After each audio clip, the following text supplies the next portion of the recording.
जय हिंद दोस्तों। मेरा नाम है प्रभात कुमार और मैं आप सभी का PYQ एकेडमी पर स्वागत करता हूं। CAPF से रिलेटेड आज एक इम्पोर्टेंट वीडियो लेकर आया हूं। जैसा कि आप जानते हैं, सेंट्रल आर्म्ड पुलिस फोर्स में 3 तरह के वैकेंसीज आती है। पहला है ऑफिसर्स लेवल, जिसे हम असिस्टेंट कमांडेंट की वैकेंसी कहते हैं, जो कि UPSC द्वारा कंडक्ट की जाती है। अगर हम उससे नीचे आते हैं तो SI यानी कि सब इंस्पेक्टर की वैकेंसी, जो कि SSC द्वारा, और अगर सबसे नीचे आ गया है तो लास्ट वैकेंसी आती है कांस्टेबल्स की, जो कि SSC द्वारा कंडक्ट की जाती है। तो अगर हम कांस्टेबल्स की बात करें तो कांस्टेबल्स में जो SSC कंडक्ट कराती है वो GD कांस्टेबल की होती है। इसके अलावा और भी GD यानी कि जनरल ड्यूटी। आज हम इसकी जो नोटिफिकेशन अभी हाल ही में SSC ने जो नोटिफिकेशन जारी किया है उसके बारे में हम बात करने वाले हैं। तो ये सबसे बड़ी वैकेंसी मानी जाती है, क्योंकि नंबर वाइज इस वैकेंसी में सबसे ज़्यादा यानी कि नंबर ऑफ वैकेंसी जो होती है। ठीक है, तो सबसे पहले सीधा आ जाते हैं हम बिना टाइम वेस्ट की नोटिफिकेशन पे। नोटिफिकेशन 2 दिन पहले ही जारी की गई है और यहाँ आप देख सकते हैं। तो किस किस फोर्स के लिए जारी की गई? Central armed police force. और सेंट्रल आर्म्ड पुलिस फोर्स में कौन कौन सी फोर्सेस आती है तो वो यहाँ नीचे दी गई है।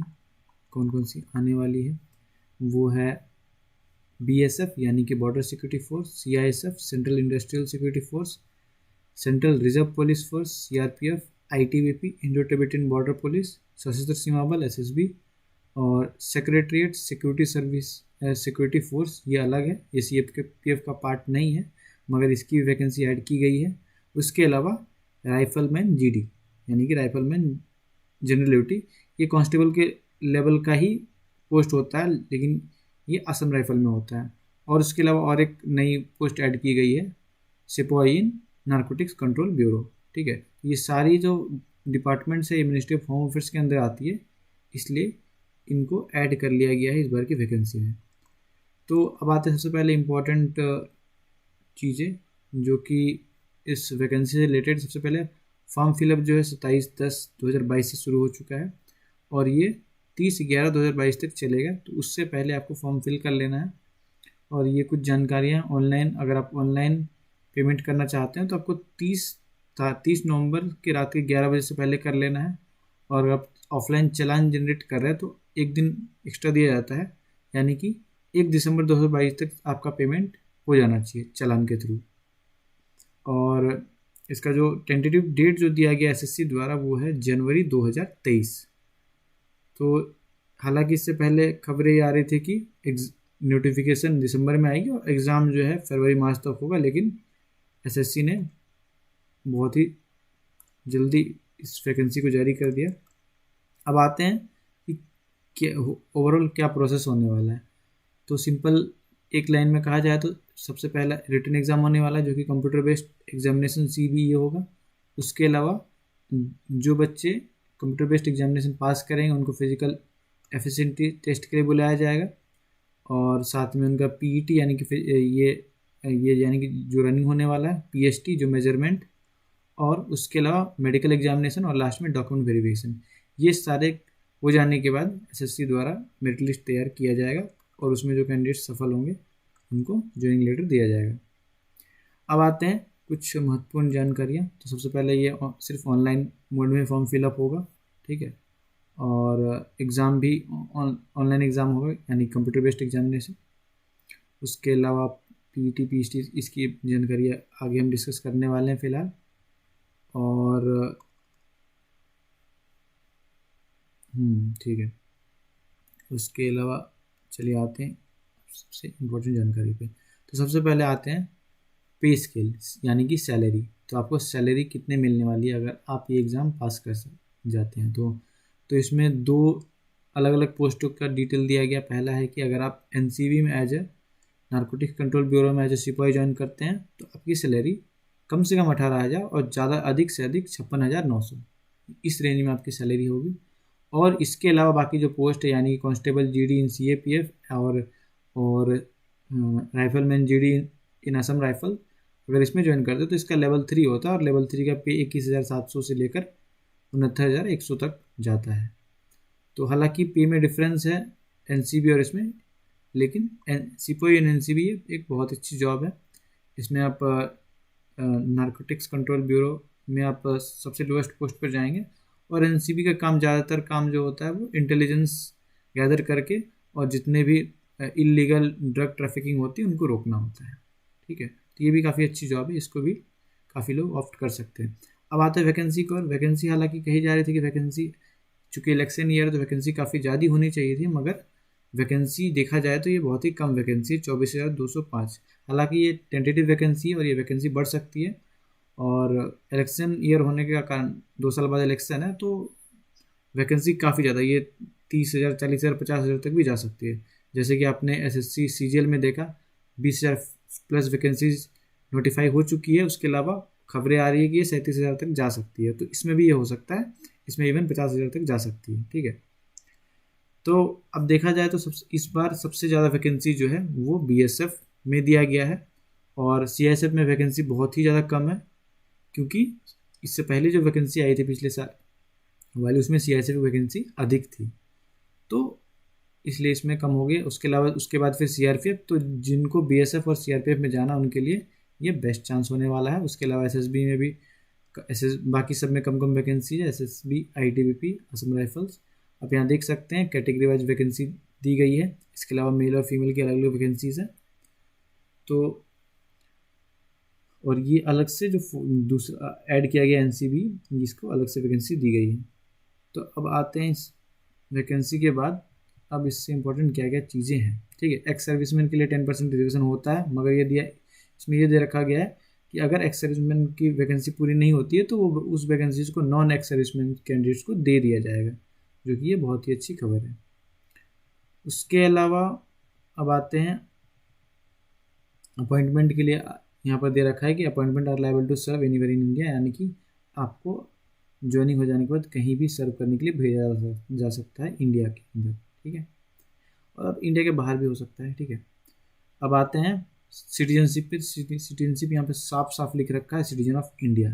ओके, कुछ कुछ वैकेंसीज में यानी कि लिखा हुआ था नेपाल भूटान भी अलाउड होता है, लेकिन इसमें साफ साफ लिखा हुआ है सिटीजन ऑफ इंडिया, तो वही लोग अप्लाई कर सकते हैं। उसके अलावा एज लिमिट बहुत ही इंपॉर्टेंट है। यहाँ पर आपकी जो एज होनी चाहिए 18 से 23 के बीच होनी चाहिए। जनरल मतलब कि हर साल ये होता था, लेकिन इस साल जो है एक अलग चीज़ आया है, वो है कैंडिडेट को जो है कि 3 साल एक्स्ट्रा रिलैक्सेशन दिया गया है कोविड की वजह से। यानी कि पहले जो 18 से 23 का जो बैरियर था, अब उसमें और 3 साल जोड़ लीजिए, यानी कि अब के हिसाब से ये 18 से 26 हो चुका है। और अगर आप डेट ऑफ बर्थ के हिसाब से जाना चाहें तो आपका डेट ऑफ बर्थ 2 जनवरी 1997 से पहले का नहीं होना चाहिए। अगर उससे पहले का है जनरल कैंडिडेट के लिए तो आप नहीं भर सकते हैं, लेकिन अगर आप 2 जनवरी 1997 के बाद के डेट ऑफ बर्थ वाले तो आप ईजिली भर सकते हैं। उसके अलावा ये तो जनरल की है, उसके अलावा अगर आप किसी कैटेगरी से बिलोंग करते हो, अगर आप SC ST बिलोंग करते हो तो 5 साल एक्स्ट्रा ले लो, और OBC के लिए 3 साल, एक्स सर्विसमैन के लिए 3 साल, और children of dependent of victims killed in 1984 rights और 2002 राइट्स, तो उनके लिए 5 साल। ठीक है, तो ये दी गई है। तो यानी कि इस बार जो लास्ट टाइम भी जो जनरल कैंडिडेट्स जो नहीं फिल कर पाए थे, इस बार उनके पास चांस है कि वो इस बार भी फिल कर सकते हैं, क्योंकि एज लिमिट बढ़ा दी गई है। उसके अलावा और देख सकते हो ये अलग अलग है, ये काफ़ी रेयर केस में ये जो रिलैक्सेशन दी गई है। हालांकि मेन रिलैक्सेशन यहाँ पर है 5 years for SC ST and 3 years for OBC and 3 years for ex serviceman. अब उसके आगे आते हैं, सबसे इम्पोर्टेंट डेट ऑफ बर्थ। सो आपका डेट ऑफ बर्थ वही होना चाहिए जो आपका 10th बोर्ड सर्टिफिकेट में मेंशन्ड है। किसी भी गवर्नमेंट एग्जाम में जो डेट ऑफ बर्थ लिया जाता है वो 10th बोर्ड सर्टिफिकेट के हिसाब से लिया जाता है, ना कि आपका जो बर्थ सर्टिफिकेट आपके म्यूनसिपैलिटी द्वारा बनाया गया हो या फिर आपके पंचायत द्वारा, वो वैलिड नहीं होता है। जो वैलिड होता है वो है 10th बोर्ड सर्टिफिकेट, और यही आपको डॉक्यूमेंट वेरिफिकेशन में ही दिखाना है। ठीक है, उसके अलावा बहुत सारी क्राइटेरिया दी गई है कौन एक्स सर्विसमैन हो सकते हैं, ठीक है ना। तो सिंपल टर्म्स में देखा जाए जो रेगुलर आर्मी, नेवी और एयरफोर्स में सर्व कर चुके हैं और उनसे रिलेटेड है तो उनको एक्स सर्विसमैन में गिना जाएगा। और सबसे इंपॉर्टेंट उनके पास एक्स सर्विसमैन का सर्टिफिकेट होना चाहिए जो कि मिनिस्ट्री ऑफ डिफेंस देती है, ठीक है। तो ये हमारे उतनी काम की चीज़ नहीं है, ये जो एक्स सर्विसमैन वाले होंगे उनको इसके बारे में पता होता है जनरली, ठीक है। तो वो वहाँ से बनवा के ले आते हैं। तो ये सब चीज़ें हैं, ये डिटेल हमारे लिए उतनी ज़रूरी नहीं है।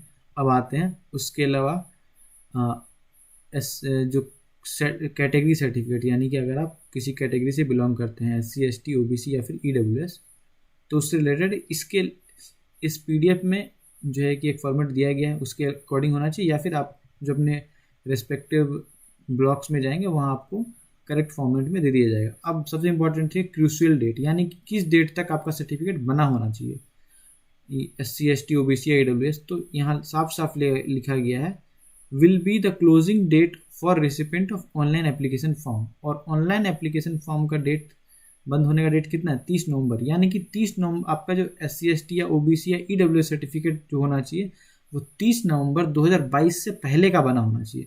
अगर आपके पास उसके बाद का सर्टिफिकेट है तो वो वैलिड नहीं माना जाएगा। इसलिए अभी भी टाइम है, अगर किसी को कोई कैटेगरी सर्टिफिकेट बनाना हो तो आप बना सकते हो, ठीक है। 30 नवंबर के बाद अगर आप बनाते हैं तो वो सर्टिफिकेट इस वैकेंसी के लिए आपके लिए वैलिड नहीं रहेगा, ठीक है। और उसके अलावा सेम है OBC के लिए। जो पहली बात तो है कि आप OBC में अगर बिलोंग करते हो तो आपका नॉन क्रीमी लेयर सर्टिफिकेट होना चाहिए, यानी कि आप क्रीमी लेयर यानी कि आपकी फैमिली की इनकम 8 लाख से कम होनी चाहिए, तभी आप नॉन क्रीमी लेयर में आएंगे और तभी आपको जो कि रिजर्वेशन का बेनिफिट मिलेगा। और उसके लिए भी सेम क्रूशियल डेट वही है, 30 नवंबर 2022। उसके अलावा ठीक है, इतना हमने देख लिया। अब आते हैं इससे ऊपर। हाँ, इसमें बहुत इंपॉर्टेंट थिंग डोमिसाइल सर्टिफिकेट, यानी कि जो वे वैकेंसी या ऑल इंडिया वैकेंसी नहीं है, हर स्टेट की अलग अलग वैकेंसी निकलती है SSC GD कांस्टेबल की, और आप एक स्टेट चूज करेंगे, उसके हिसाब से आप अपना स्टेट आप वैकेंसी फिल करेंगे तो उस स्टेट के हिसाब से ही आपको लिया जाएगा। और आपके पास उस स्टेट का डोमिसाइल सर्टिफिकेट होना चाहिए, यानी कि आप उस स्टेट के परमानेंट रेसिडेंस होना चाहिए और उसका सर्टिफिकेट आपके पास होना चाहिए, जो कि आप जाकर ब्लॉक से बनवा सकते हैं, ठीक है। अपने रिस्पेक्टिव ब्लॉक से आपको डिस्ट्रिक्ट अथॉरिटी द्वारा दिया जाएगा, तो वो बहुत ज़रूरी है। अगर आप गलती से भी गलत स्टेट भर देते हैं तो आप जब डॉक्यूमेंट वेरिफिकेशन में जाएंगे, अगर आप उस स्टेट का डॉक्यूमेंट नहीं जमा कर पाएंगे तो आपको वहाँ से डिस्क्वालीफाई कर दिया जाएगा। तो ये बहुत इंपॉर्टेंट चीज़, कई बार बच्चे इस कारण से डिस्क्वालीफाई हो चुके हैं, तो इस बात का आप ध्यान रखेंगे। कौन से स्टेट का आपका परमानेंट रेसिडेंस है, आप उसी स्टेट से वैकेंसी फिल करिए। अगर आपके पास फिलहाल नहीं है तो जाकर बनवा लीजिए, ठीक है। उसके बाद आप फॉर्म फिल, क्योंकि अभी बहुत टाइम बचा है फॉर्म फिल करने के लिए।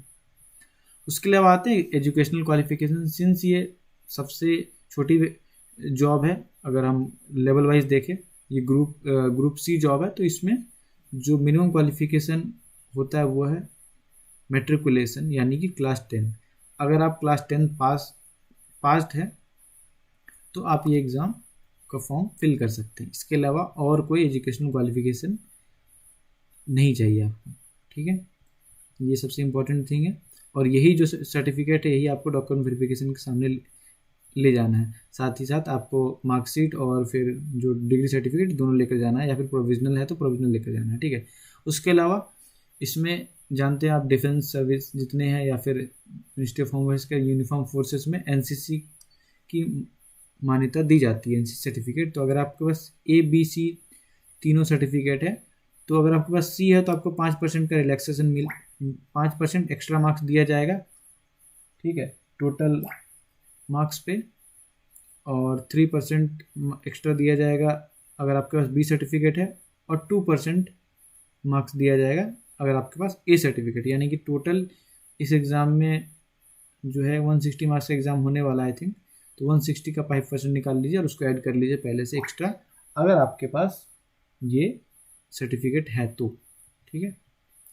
हाँ, लेकिन ये आपको सर्टिफिकेट डॉक्यूमेंट वेरिफिकेशन के टाइम पे वहाँ जमा करना पड़ेगा, ओरिजिनल लेकर जाना पड़ेगा, ताकि वो वेरीफाई करे कि आपके पास ये सर्टिफिकेट है या नहीं, तभी आपको मार्क्स दिया जाएगा, ठीक है। उसके अलावा हाँ, अगर आप एक्स सर्विसमैन भी है और आपके पास SSC सर्टिफिकेट भी है तो आपका NCC सर्टिफिकेट वैलिड नहीं होगा, ठीक है, क्योंकि आपने एक तरफ से एज एन एक्स सर्विसमैन आपको काफ़ी ज़्यादा बेनिफिट्स हो जाते हैं, ठीक है, क्योंकि आपका कंपटीशन सिर्फ एक्स सर्विसमैन कोटा में रहता है, तो काफ़ी ज़्यादा डिफरेंस आ जाता है, इसलिए उसमें एनसीसी का जो बेनिफिट है वो नहीं दिया जाएगा। और सेम यहाँ क्रूशियल डेट जो है इस केस में भी एनसीसी सर्टिफिकेट आपके पास अगर है तो वो 30 नवंबर 2022 से पहले का होना चाहिए, ठीक है। अब कैसे अप्लाई करना है, तो आप सीधा ssc.nic.in वेबसाइट में जाइए, वहाँ अपना लॉगिन करिए। अगर आप इससे पहले रजिस्टर कर चुके हैं तो, अगर रजिस्टर नहीं किए तो पहले रजिस्टर करिए, ठीक है। उसके अलावा आपको जो पासपोर्ट साइज फ़ोटोग्राफ वगैरह ये 20 KB से 50 KB के बीच में होना चाहिए, और सिमिलर आई थिंक सिग्नेचर का भी होगा, ठीक है। वो फॉर्म करने टाइम आपको देखा जाएगा। आपको बस ये ध्यान रखना है कि आपका फॉर्म जो है 30 नवंबर 2022 के रात के 11 बजने से पहले फॉर्म फिल हो जाना चाहिए, ठीक है। और ये सख्त हिदायत दी गई है कि आपको फॉर्म पहले भर लेना है, आप लास्ट टाइम का वेट ना करें, क्योंकि लास्ट टाइम पे काफ़ी ज़्यादा रश होता है, तो जो सर्वर है काफ़ी स्लो काम करते हैं। उस केस में एसएससी जिम्मेदार नहीं होगा अगर आपका लास्ट टाइम पे फॉर्म अटक जाता है। तो ये एसएससी की खासियत ये है कि इसकी फ़ीस बहुत कम होती है। तो अगर आप जनरल कैटेगरी से बिलोंग करते हैं, जनरल और ओबीसी, तो आपसे सिर्फ 100 रुपया लिया जाएगा फ़ीस के तौर पर।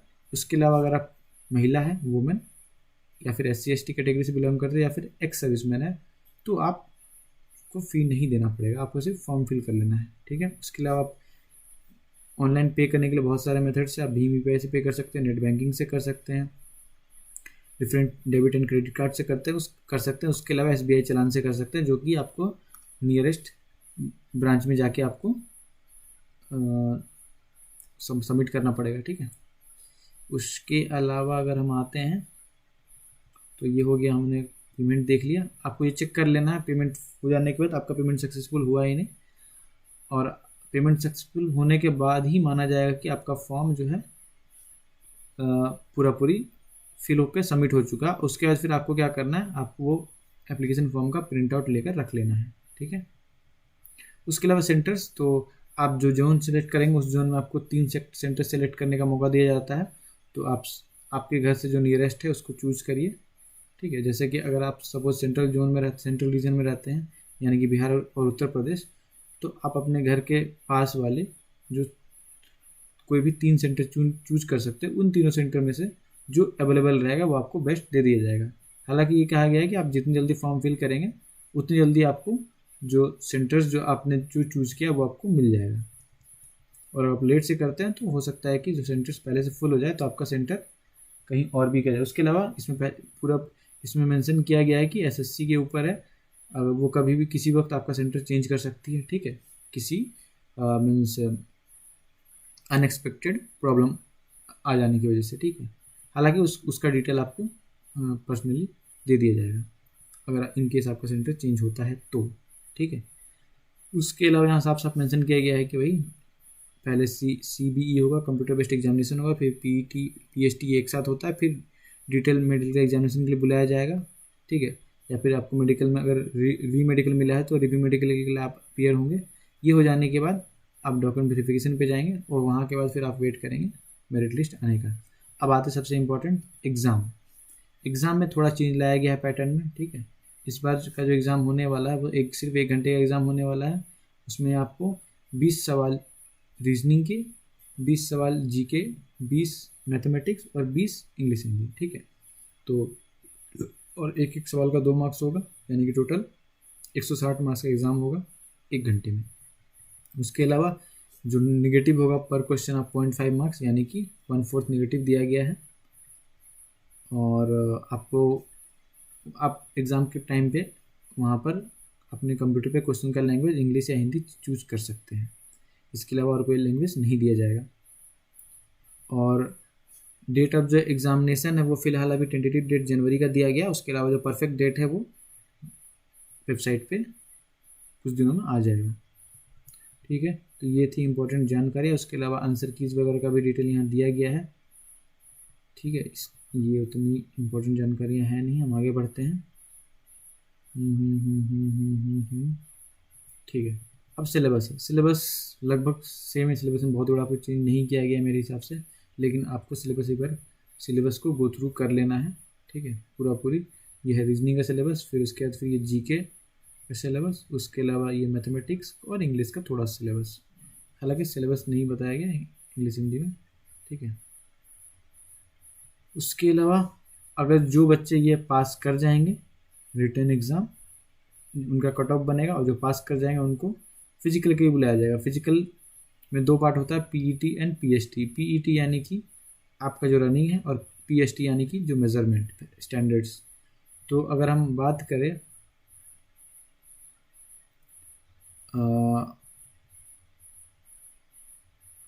हाँ, और एक चीज़ है, there is total relaxation in PST PET for ex-servicemen. PET will not be held for these ex-servicemen candidates, however they will have to qualify the medical examiners, ठीक है। जो ex-servicemen वाले हैं उनको will have to appear in PET for recording measurement height chest only, ठीक है। जो ex-servicemen वाले हैं तो उनका फिजिकल एफिशिएंसी टेस्ट नहीं लिया जाएगा, वो सिर्फ वहाँ अपीयर होना है उनको, उनका स्टैंडर्ड टेस्ट में लिया जाएगा, यानी कि हाइट, चेस्ट और वेट लिया जाएगा। उसके अलावा उनको रनिंग नहीं कराया जाएगा, ठीक है। और उसके बाद उनका सिर्फ मेडिकल होगा। तो ये बात एक्स सर्विसमैन वालों के लिए लागू होती है। और जो एक्स सर्विसमैन नहीं है, अगर वो मेल है तो मेल के लिए हाँ, इस बार ये दिया गया है कि अगर वो मेल है और लद्दाख रीजन से बिलोंग नहीं करते हैं तो आपको 5 किलोमीटर दौड़ना है 24 मिनट में, और अगर आप महिला है तो आपको 1.6 किलोमीटर 8.5 मिनट में। अगर आप लद्दाख रीजन से बिलोंग करते हैं तो आपको 1.6 किलोमीटर 6.5 मिनट में, और महिलाओं को 800 मीटर 4 मिनट में। ये है, तो इस बात का ध्यान रखेंगे आप। और ये रियायत थोड़ी बहुत इसलिए दी गई है क्योंकि ताकि वहाँ के लद्दाख बच्चों की भी भागीदारी बढ़ाई जाए इसमें, ठीक है। और वो पहाड़ों से आते हैं, इसलिए उनके लिए रियायत दी गई है, ठीक है। और उसके अलावा यहाँ पे एक डिटेल दिया गया है, ये प्रेग्नेंट वुमेन के लिए। अगर कोई प्रेग्नेंट वुमेन फिजिकल के टाइम पे पाई जाती है कि अगर उनकी प्रेगनेंसी अगर 12 वीक से ज़्यादा की है तो उनको रेस्ट दिया जाएगा, और उनके प्रेगनेंसी एंड होने के, यानी कि डिलीवरी होने के बाद 6 वीक्स के बाद उनको दोबारा उनका री एग्जामिन किया जाएगा, ठीक है। तो ये उनके लिए रियायत, यानी कि वो डिस्क्वालीफाई नहीं होंगे, ठीक है, उनको दोबारा मौका दिया जाएगा। उसके बाद आते हैं पीएसटी फिजिकल स्टैंडर्ड टेस्ट। ये बहुत इंपॉर्टेंट है, ये आपको पहले पता होना चाहिए। तो अगर आप मेल है, जनरल ओबीसी, और अगर आपकी हाइट 170 सेंटीमीटर से कम है तो आप इस फॉर्म को फिल नहीं करेंगे, क्योंकि कोई फ़ायदा नहीं है, आप फिजिकल में जाकर छिड़ जाएंगे, ठीक है। ये मेरे साथ हो रखा है इससे पहले, इसलिए मैं आपको पहले ही सख्त हिदायत देता हूँ, ठीक है। उसके बाद अगर फीमेल है तो आपकी हाइट जो है 157 सेंटीमीटर से अधिक होनी चाहिए, ठीक है।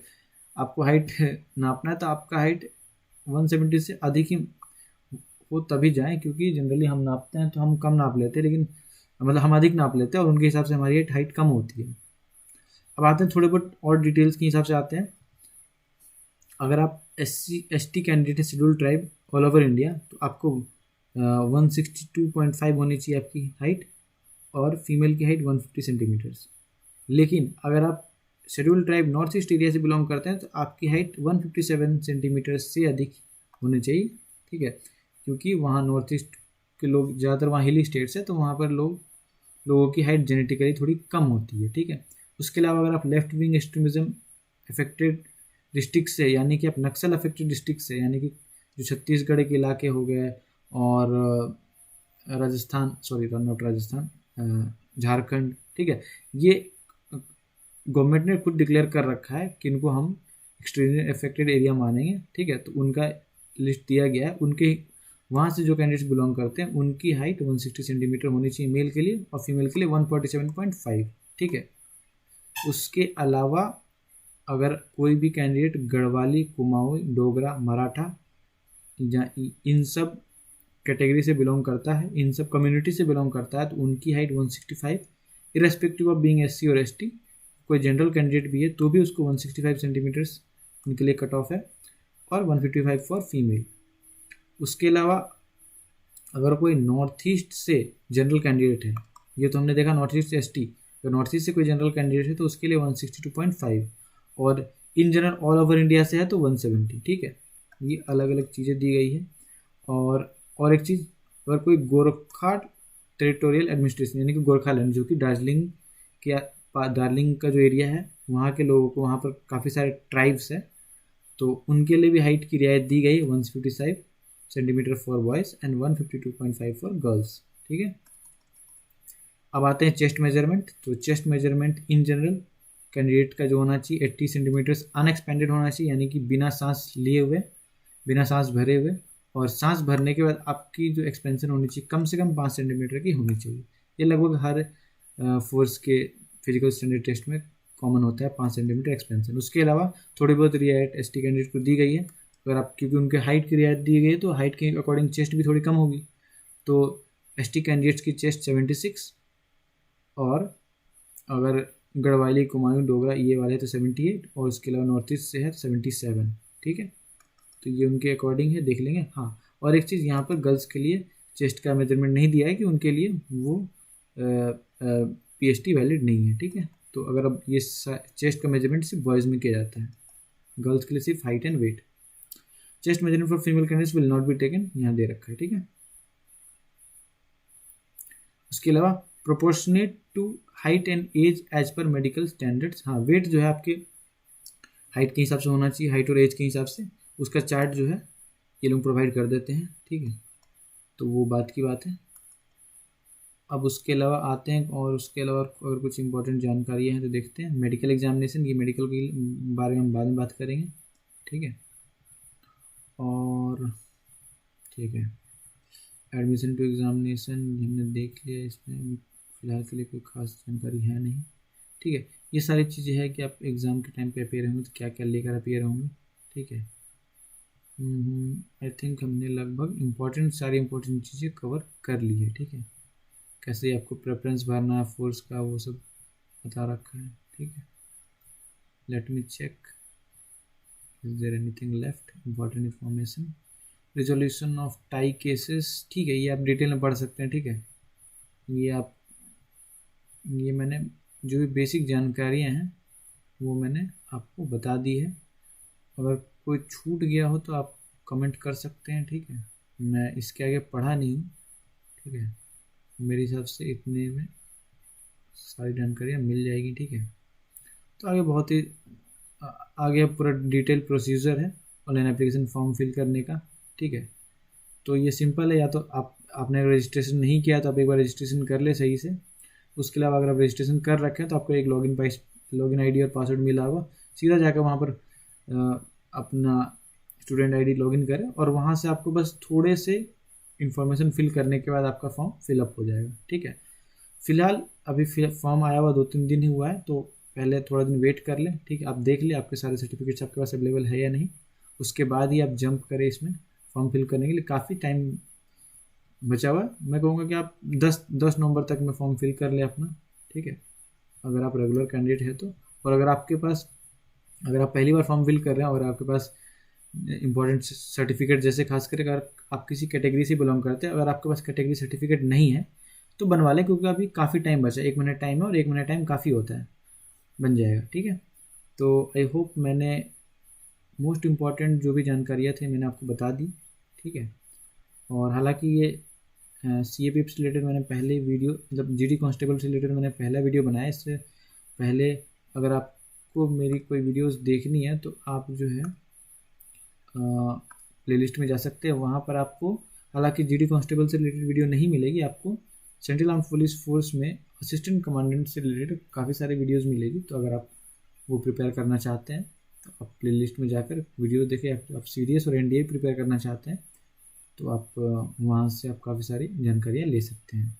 उसके अलावा आपको अगर कोई भी डाउट हो इन सारे एग्ज़ाम से रिलेटेड, ठीक है, तो आप सीधा मुझे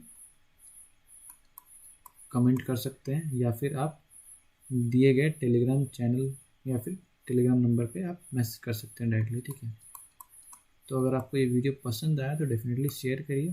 ठीक है, अपने दोस्तों को, और कोई भी जानकारी चाहिए हो, चाहे वो फिज़िकल से हो, मेडिकल से हो, या फिर रिटन से हो, तो आप डायरेक्टली मुझे कांटेक्ट कर सकते हैं। ठीक है, और आप इसका डिस्क्रिप्शन दिया गया है, उसके अलावा ये नंबर है, ये नंबर में डायरेक्टली आप मैसेज कर सकते हैं। ठीक है, so thank you so much for watching PYQ Academy।